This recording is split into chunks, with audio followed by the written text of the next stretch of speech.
Mas Andi, Anda juga melihat hal yang sama? Mohon maaf, saya berbeda pandangan ya. Kenapa? Pertama, definisi dari politik identitas itu adalah ketika sebuah kekuatan politik atau seorang kandidat atau sejumlah kandidat menggunakan sentimen agama dan ras untuk memobilisasi dukungan. Menurut saya ini problematik. Paling tidak ada 4 masalah dari politik identitas. Yang pertama, politik identitas adalah bentuk pengkhianatan terhadap para founding fathers Indonesia, para pendiri republik yang dengan susah payah sudah menyatukan semua kelompok masyarakat. Kita tahu bahwa Indonesia berdiri di atas jerih payah semua kelompok masyarakat, bukan 1 atau 2 kelompok saja.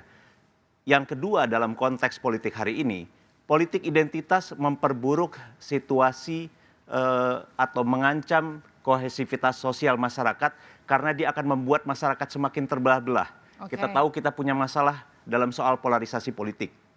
Kemudian berikutnya, politik identitas ini akan memperburuk budaya politik kita. Kita tahu politik identitas ini biasanya akan menghasilkan apa yang disebut sebagai intoleransi politik. Sejumlah penelitian memperlihatkan bahwa intoleransi politik di Indonesia memburuk. Coba baca penelitian dari Markus Mitzner dan Burhan Murtadi yang menyebut bahwa sejak Pilkada DKI 2017, intoleransi politik di Indonesia memburuk. Ini akibat ada kelompok masyarakat yang mempolitisir agama, memobilisasi massa, mengajak orang tidak memilih seorang kandidat hanya karena dia keturunan Tionghoa dan Kristen. Ini adalah sesuatu yang tidak sehat dan merusak bagi bangsa kita, bagi demokrasi kita. Terakhir, politik identitas itu akan membuat demokrasi kita tidak bekerja.